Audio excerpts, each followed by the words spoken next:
ही जालना महापालिकेची निवडणूक जी आहे ती देखील अत्यंत महत्त्वाची राहिली, कारण इथे आपण बघतोय की इथे ठाकरेंबरोबर काँग्रेस आणि राष्ट्रवादीची युती होती, परंतु इथं अनेक पक्ष जे आहेत ते स्वबळावर देखील लढले होते। त्यामुळे जालन्याच्या जनतेनं नेमकं काय केलेलं आहे, कोणाला पसंती दिली आहे ती आपण पाहूया। त्यावेळेस जालन्याची जनता काय म्हणते, तर जालन्याच्या जनतेचा हा एक्झिट पोल भाजपला 28, शिंदे सेनेला 22, एनसीपी अजित पवारांच्या पक्षाला 2, इतरांना 2 अशा जागा मिळतील असं दिसतंय। तर काँग्रेसला केवळ 7, ठाकरे सेनेला केवळ 1 जागा, एनसीपी शरद पवारांचा पक्ष इथं फक्त 2 जागा मिळू शकतात। एमआयएम साठी अत्यंत महत्त्वाचा खरं तर हा जालन्याचा भाग होता आणि तिथं एमआयएम ला केवळ 1 जागा मिळेल असं जालन्याचे हे एक्झिट पोल सांगतात। त्यामुळे भाजप आणि शिंदे सेना यांना जालन्यामध्ये पसंती पाहायला मिळते, महायुतीला इथं पसंती पाहायला मिळते, परंतु ठाकरे यांच्या शिवसेनेचा काही प्रभाव इथं नाहीये। तर काँग्रेस आणि राष्ट्रवादी काँग्रेसला केवळ 2-2 जागा मिळतील असं सध्या तरी दिसतंय, असे हे आकडे जालन्याच्या एक्झिट पोलचे सांगतायत।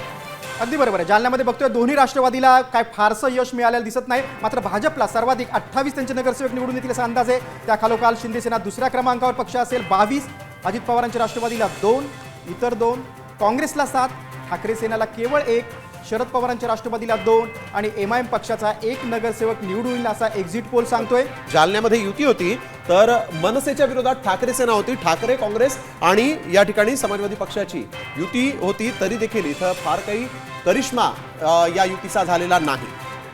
जालना महापालिकेत कुणाची सत्ता येणार या संदर्भात विश्लेषण जाणून घेऊयात आमचे प्रतिनिधी अक्षय शिंदे यांच्याकडून।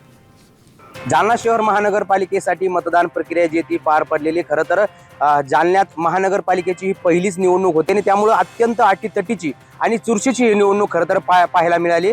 एकीकडे आपण जर पाहिलं तर महाविकास आघाडी एकत्र लढते, तर महायुतीतील तिन्ही घटक पक्ष या निवडणुकीमध्ये स्वतंत्र लढताना आपल्याला पाहायला मिळतात। खरं तर या निवडणुकीमध्ये भाजप आणि शिवसेना शिंदे गटामध्येच खरं तर अटीतटीची लढत पाहायला मिळाली, काटेकी टक्कर आपल्याला या ठिकाणी पाहायला मिळाली। भाजप एकंदरीतच राजकीय जाणकारांच्या मते 27 ते 28 जागेवरती भाजप विजय होईल, तर 21 ते 22 जागेवर शिवसेना शिंदे गटाचे उमेदवार जे ते विजय होण्याची शक्यता राजकीय जाणकारांनी वर्तवलेली आहे। त्याचबरोबर 9 ते 10 जागेवरती महाविकास आघाडीचे उमेदवार विजय होण्याची शक्यता जी आहे ती राजकीय जाणकारांनी वर्तवलेली आपल्याला पाहायला मिळते। तर दुसरीकडे आपण जर पाहिलं तर जालन्यामध्ये शिवसेना आणि भाजप युती संदर्भात अनेक मॅरेथॉन बैठका पार पडल्या, मात्र युती होऊ शकली नाही।